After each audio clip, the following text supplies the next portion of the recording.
Hello and welcome to the video for SAM Projects 2013. This is the Excel 3 video. So we're going to go to the pull up a browser and go to the SAM website, log in with our student account or your student account, get away from the calendar view to the activity list view, make sure that always available is unselected and projects are selected, and we can find the project in question, Excel 3 in this case. 5 attempts, so let's get started. We have the instruction file, we have the start file, and we have the upload link. So let's get the instruction file loaded first. I'm going to say enable editing right here in the top ribbon so that the ribbon is visible and I can now move through this sheet. This project, we're creating a timesheet for a company. And that's actually nice. It's a good example of what a spreadsheet can do. So this is a nice project we'll be working on. Before we get started, we will download the start file that has your name _1. We will save it as your name _2. The only thing we're changing is the 1 to the 2. And we will make sure that cell B6 has your name. Once you've done those things, you're ready to get started with the project. So let's do that. Let's take the start file. I'm going to open it up. I'm going to say enable editing up here on the top window to pull up the ribbon, and inside the ribbon I'm going to select File Save As, so I can save it on my computer. I save it on my desktop, and I want to name this _2 instead of _1. I'm also going to get rid of the copy of at the beginning here. Getting rid of the copy of. Okay, now the full name is Excel 2013 T3 P1A student name _2, but none of that is changing except the _2 at the end. And I'm saving this on my desktop so I know where it's at when I'm ready to upload at the end. Okay, so let's get back here to our project. We got the instructions and we've got our start file, so we're ready to go. We'll upload this in just a second. I didn't mean to. Could have left that window open because I want to upload here in the end, but I'm not ready to upload at this point. Okay, here's what I want are the instruction documents. So step 1, first thing we want to do is we want to go to the employee list worksheet and select a range A1, B1 and use the format painter to copy the format there. So the employee list worksheet is what it says in the instructions, employee list worksheet, A1, B1, format painter. So here's A1, B1, and I can see that it's a different font here, Calibri 14 it looks like it is, and I want to copy that down to this range. The way I do that is select the target or the desired format, and then in the Home tab, in this leftmost group area, the clipboard group, there is a little paintbrush, the format painter. I can select the format painter, and then whatever is selected, that is the formatting that I'm going to copy. And here's the range I want to copy it, so now they all have the Calibri 14 font. So it's a nice way to make sure you're using the exact same format, not trying to do it by eyeball, but getting the exact same format that you want on that range A2, B9, which we just selected. In cell B1, on the same sheet we're in, enter BS001. And in cell B1, enter BS001. And then in cell B2, enter CG001. So here's B2, CG001. And then in cell B3, DH001. DH001. Now what you may see there, oops, it kind of popped up, I don't know if you saw that, DH001. As I'm typing this, it's doing this fill for me where it's realizing what's going on with my functionality here. These letters are related to the data in column A. It's the first name and the last name. Abbreviation. So Brendan Stevenson is BS, and Callie Gagawa, if I'm pronouncing Callie's name correctly, is the CG, and so on. So the first 2 letters are abbreviations of the person's names, and then the 001 is the same on all those. So as I'm typing this third one in, you can notice that it kind of filled in for me the rest of the values. It was anticipating what was most likely going to be the case. And as I see that grayed in, filled out, if I just hit enter at that point, it will fill that for me using the same idea. So it's using KB for Ken Bradley, MT, PD. These are abbreviations. Now let me do this just slightly different because that fill may not have always popped up there. There's another way of doing this. If it hadn't done it for me automatically as I was typing it. I could have gone to the ribbon, to the data group, and done the flash fill. And the flash fill is the same thing. It was automating that for me, or I can do it manually in the data tab using the flash fill function. Okay, we'll click back on home because most of the things we do are in the home group. But that's a way of getting that flash fill to work. It'll do it automatically, or I can use the tool itself. Step 3. On the employee timesheet worksheet, merge in cell A1, D1, and then format it using the title cell style. Okay, so A1, D1, employee timesheet, A1, D1, merge in center, and then the title cell style. So cell styles, title is right there. Okay. And then step 9, merge and center A2, D2, and then change the font to Arial and 14 point. So A2, D2, merge and center, and we make this Arial in my drop-down list here, and 14 point. I'll double check that that's what it said. Arial 14 point. Yes, that's correct. Step number 5, format the range A9 to D9 using the heading 3 cell style, and then center the range A9, D9. So A9, D9 is right here. I want to, what were the steps there? I want to do heading 3 and then center. So cell style, heading 3. And you can see right now that they're left aligned. Day and date and hours and earnings are left aligned. I want to center align, which is in the alignment group there. So now those values, day, date, hours, earnings, are centered in their columns. Okay, very good. Step 6, which expands onto the next sheet. It does. A little longer step here. In cell C5, create a formula using the VLOOKUP, the value lookup function, to look up the value in cell C4 in the current worksheet from the range A1 to B9 on the employee list worksheet, and then return the value in the second column of that A1, B9 range. Use false as a last argument in the VLOOKUP function so that the VLOOKUP only works for a specific match. It only returns a value if there's a specific match. So what this is saying is I'm going to, in cell C5, I'm going to create a function called VLOOKUP, and then left parenthesis, and we have 4 arguments in the VLOOKUP function. First of all is the value we want to look up. In this case, it's the value in C4, just a person's name, Devon Hastings. And that's you can see in the argument list right here, that this first value is the VLOOKUP value. And then I have to hit, notice VLOOKUP is what's highlighted. When I press a comma, it moves to the second argument. So commas delineate items in a list. And now I have 1 comma, so I'm working on the second item in the list, and that's the table array. Now the table array, this is where we're looking for the name Devon Hastings or Devon Hastings, and I want to look at it from the employee list group. So in the employee list group, it's one of these values, hopefully. Okay. And I'm not just selecting the A column, I'm also selecting A and B column because the A column is the value I'm looking for, and the B column is the value that I want to return. Now on my little VLOOKUP function here, you'll see something that you may not have seen very often before, but in the range A1, B9 is preceded by the worksheet name, and you see employee list inside of quotes, and the reason there are quotes around employee list is because there's a space in the name, and then a bang operator or an exclamation point, which is the notation that follows the worksheet before the range. So this notation here, the name of a worksheet, bang or exclamation point, and then the range. So this just means that I'm getting this on a different sheet, comma. So now I've done the first value, the lookup value, the second value, the array that I'm looking up from, the table array. The third argument here is called the column index number.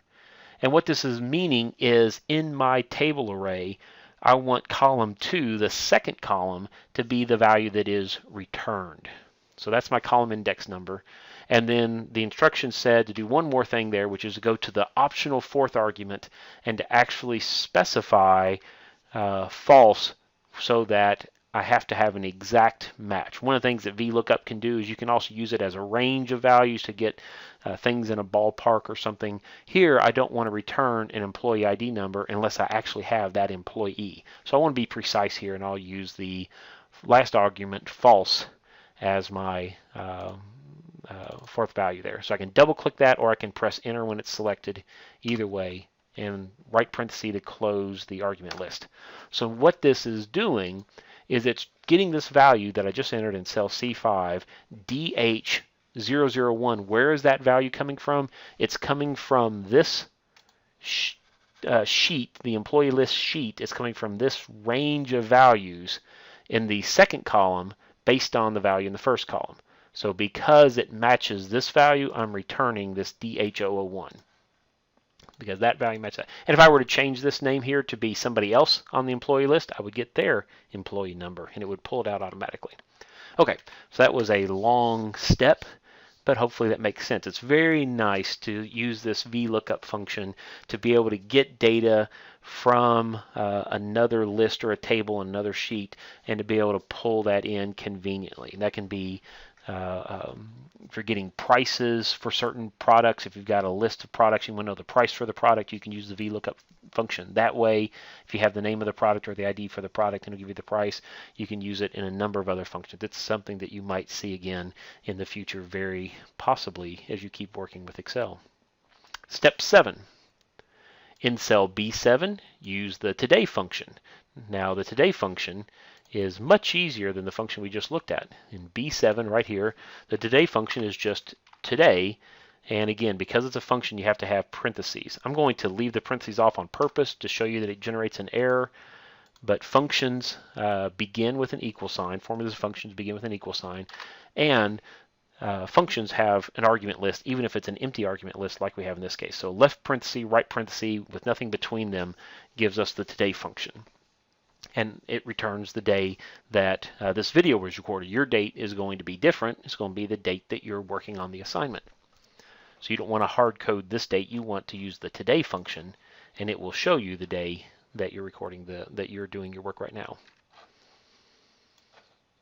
Step 8 says to go to the use the autofill for the range B11, B23 based on B10.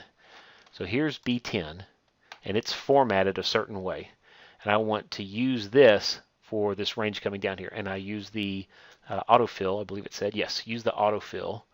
So the autofill function will allow me to take the value I want and grab the handle in the bottom right and drag down. So by dragging the bottom right corner of the target cell, I'm getting this autofill. So it's taking, it took the 10/1/2016 date, and it figured out based on the context that 1, 2, 3, 4, and it's putting those values into the date for me. Again, now when you use the autofill, double check your data real quick and make sure you're interpreting it correctly. You can very easily visually verify that the data it's assuming you want is actually the data you want. But it saves you a lot of typing, and it's very nice. Step 9 is a little bit longer step again. We're going to use an if function, I believe. In cell D10, create a formula that uses the if function to check the value in cell C10 if it's equal to 0. If it is equal to 0, then the current cell should be empty. In other words, if C10 is empty, then the if function is empty. The else condition, the B part of this, is that if the condition's false and it's not empty, then we want to return a calculation. Specifically C10 times D7, the hours worked times the hourly rate. And then we're going to use a relative and absolute function so that we can copy the formula in a second. So before I get to the relative absolute function, let's see what we're doing here. In cell D10, use the if function, and I want to see, is this hours equal to 0? We'll see that on day 1, this person worked 8 hours, 8.25 hours, 7 hours. But on some of these days, like days 6, 7, and 8, or 6 and 7, didn't work any hours. And likewise, days 13 and 14, no hours. So this equals function, let me start over again, equals if the value in C10 is equal to 0, comma. That's the first argument is the test. The second argument is the value to return if the test is true. If you didn't work any hours, then I'm just going to put double quotes with no space between them side by side. This means we're going to return an empty string, a blank string.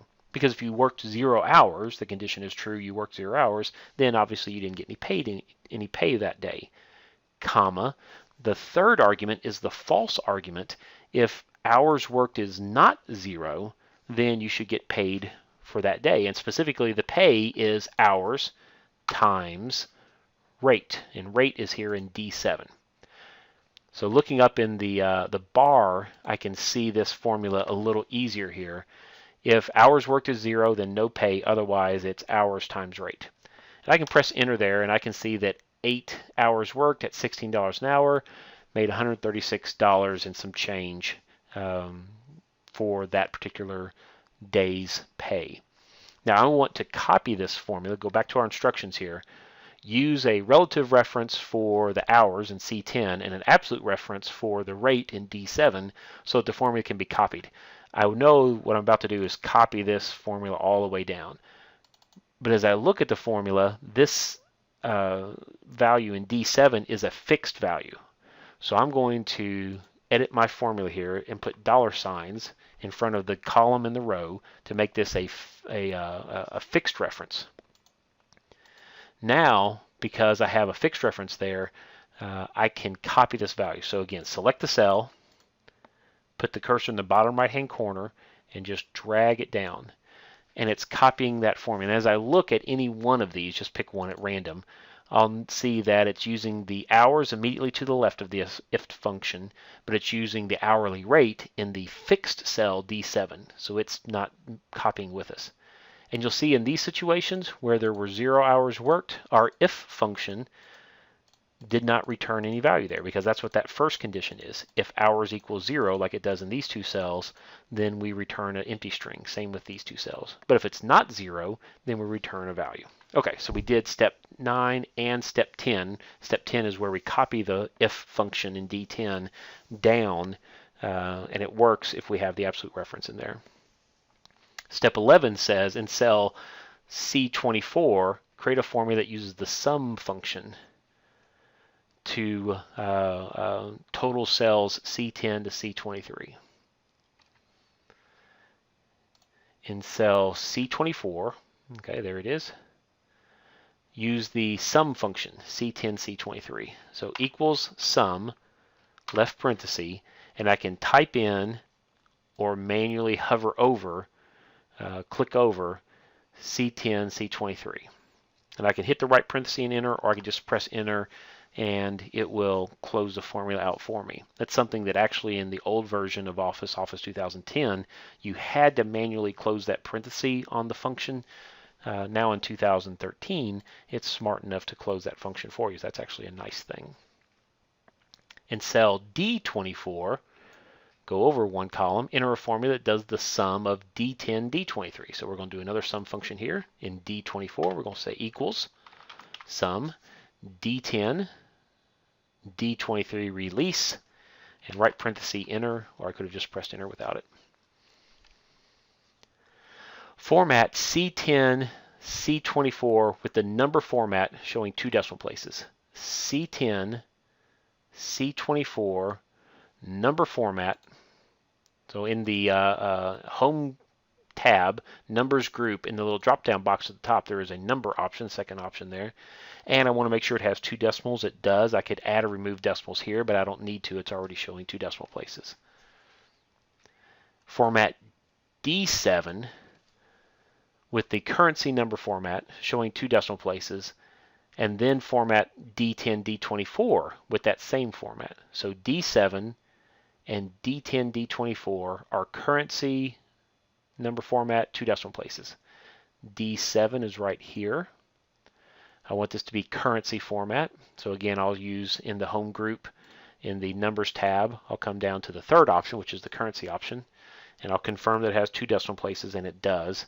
And I want to use that same format for, what was the range? D10, D24. So I'll select that, and I will say currency. Format the range A24 to D24 bold and an outside border.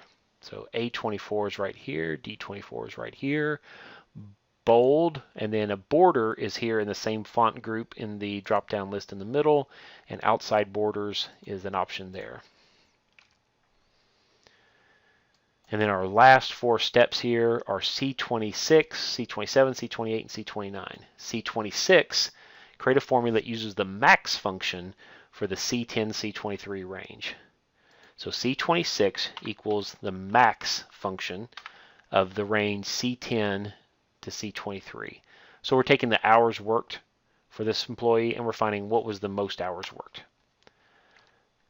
Then on C27, we're doing the minimum function, C10 to C23. So the min function for C10, C23, which again are the hours worked. So the most on any day, the longest day, this employee worked 8 3/4 hours. The shortest day was a day that the employee didn't work during these 2-week window.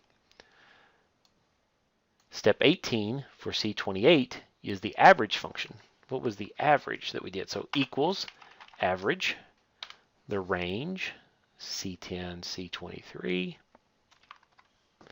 So worked 5.8 hours on average, 5 4/5 hours, almost 6 hours on average.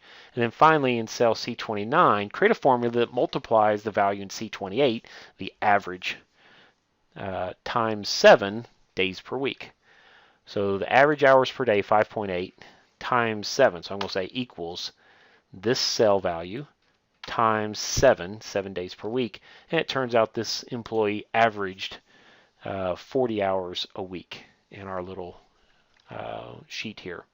Your worksheet should look like the final figures on the following pages. Save and close, exit and upload. So before I save and close, I'm going to do a real quick check.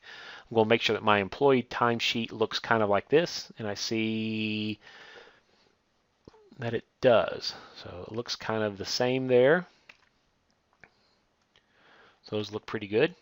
And looking at the instructions, I'm going to make sure that the employee list sheet has the correct 001s with initials, and I think that's what we have for all those values. Okay, so I feel pretty good about what we've got here. So I'm going to save my work, a little save icon. I'm going to close it. I'm going to close the instruction file. So I've got everything saved and closed on my desktop. I know where I'm going, so when I upload, I know I'm uploading the correct file.